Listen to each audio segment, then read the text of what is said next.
as Adam put up crazy numbers,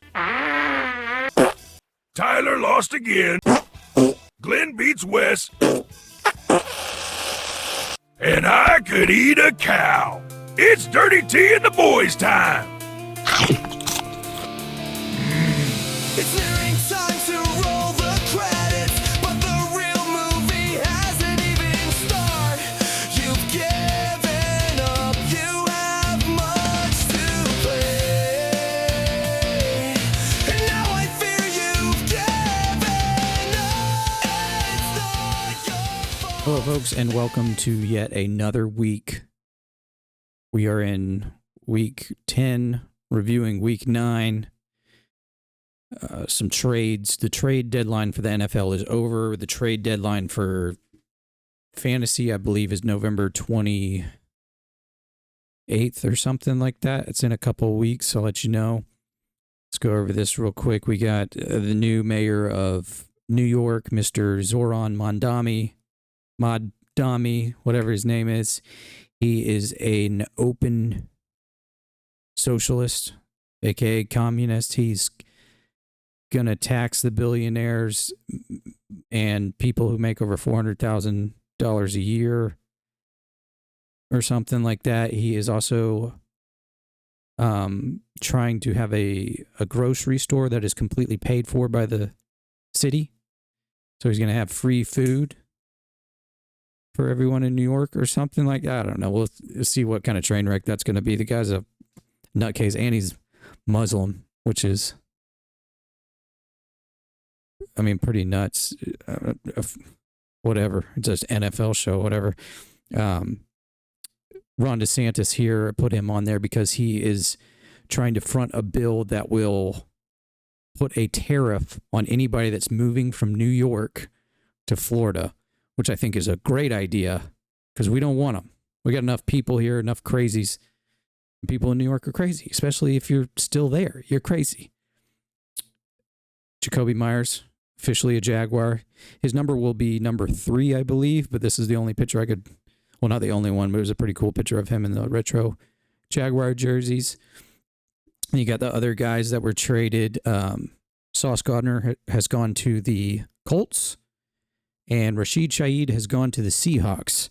And this is just a picture of Jaden Williams and his broken arm that he needlessly got it in the fourth quarter when they were down by like 30-something points. Stupid. And then I had to throw in this because I thought this was crazy. Katy Perry is now dating Justin Trudeau, who is the Prime Minister of Canada. Why is that important? It's not. But it's insane that that's actually happening. So insane, I had to look up all of her boyfriends, which is also insane. And we're going to go over that now because the NFL is stupid and it doesn't deserve your time or my time. So let's go over Katy Perry's dating history. Orlando Bloom, okay. I think she was with him for a while. She's had a couple kids with him who are all transgender. All of her kids are transgender, which is insanity. Johnny Lewis, I think that was one of her first. Travis McCoy of Gym Class Heroes. Russell Brand, that was pre his Christian revolution that he's gone through. John Mayer, who has also dated a ton of people.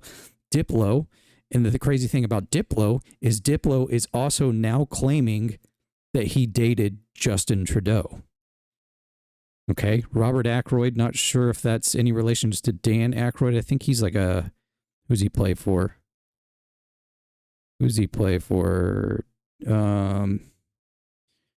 Florence and the Machine. He's the guitar player for Florence and the Machine. Josh Groban. This one really threw me off. Matthew Thiessen of Reliant K. They dated from 2003 to 2005. Freaking crazy. Didn't know that happened. Matthew Thiessen, part of the Christian rock band Reliant K, dated Katy Perry. And I think Katy Perry was normal in the beginning, maybe around this time. But Matthew Thiessen, okay. James Valentine, another guitar player for somebody, Maroon 5 guitar player, I think. Yeah. Jared Leto, Riff Raff. Okay. Justin York, Robert Pattinson, aka Batman. And now she is dating, I mean, amongst others, there's other people. Riff Raff, I didn't see that one earlier. What's going on here? Don't know, but I just thought that was wild and wanted to share with you guys. So let's go over this stupid NFL garbage that we're all part of. Why is this still here? Can I make this go away? No. All right, whatever.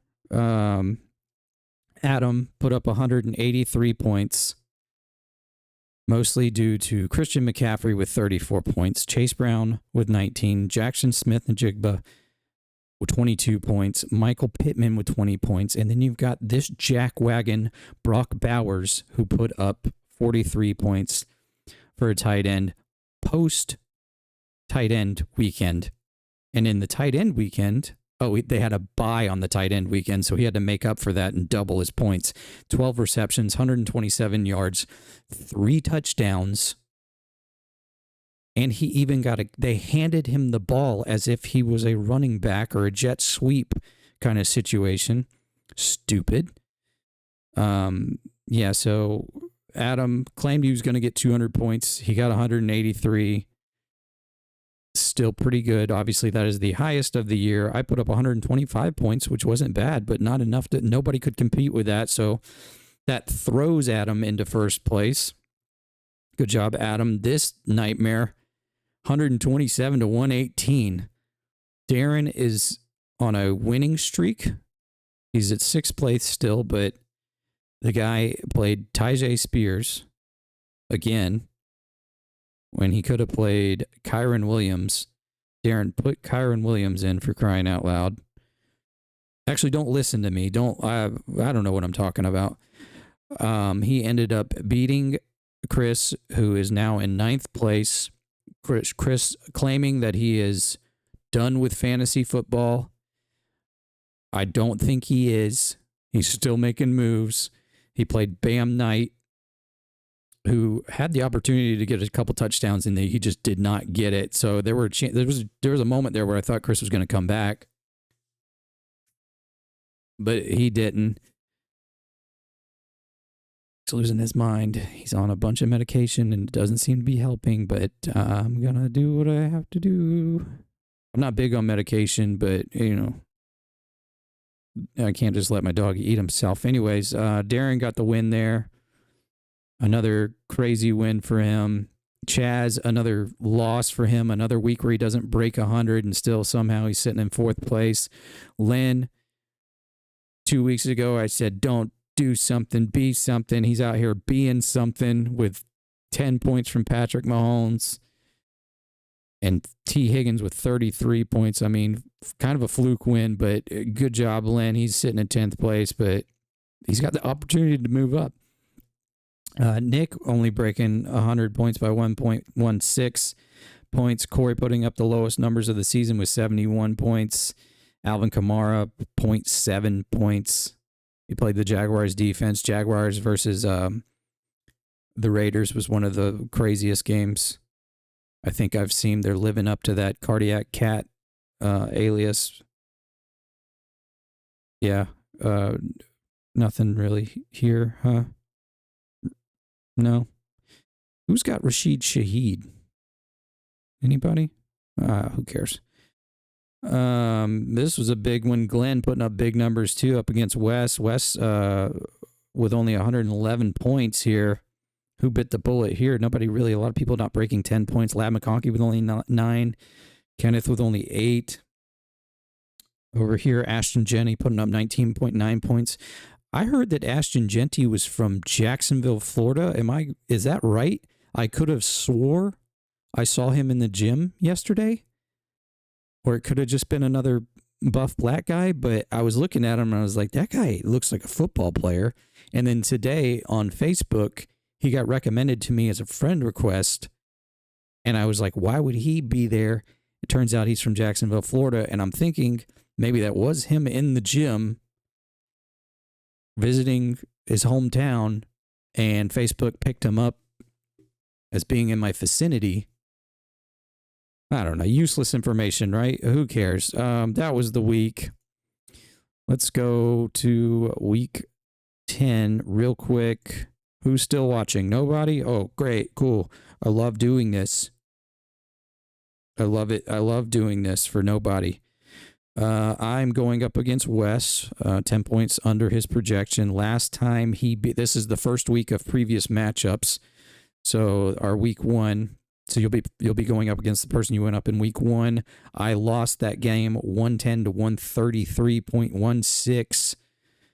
Oh boy, who's going to win it? I don't know. I need to win it. Wes, if you could throw this game for me, that would be great. I just need to get in the playoffs.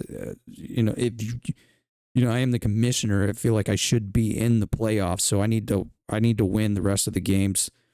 So, Wes, if you will throw that game for me, it'll be much appreciated. Chaz up against Darren. Darren's sitting at a projected 51 points. Oh boy. Oh boy. What's he? Oh boy. Darren's going to have to make some moves. This could go pretty squirrely. Everybody get in the chat now and tell Darren to fix his lineup. He needs at least 4 days to fix his lineup. So everybody get to Darren and tell him to fix his lineup. We can't have Chaz winning again. Chris up against Nick. Adversary matchup previously. Wes won this one 113 to 98 points. Chris was saying that he doesn't have a week where he didn't break 100, and he did not break 100 week 1. So, pretty important matchup for Chris here. If he loses this one and Len wins his, Len's not winning. Len is not winning up against the unstoppable Adam. Len, you gotta get a quarterback, and 2 wide receivers. Your 2-star wide receivers.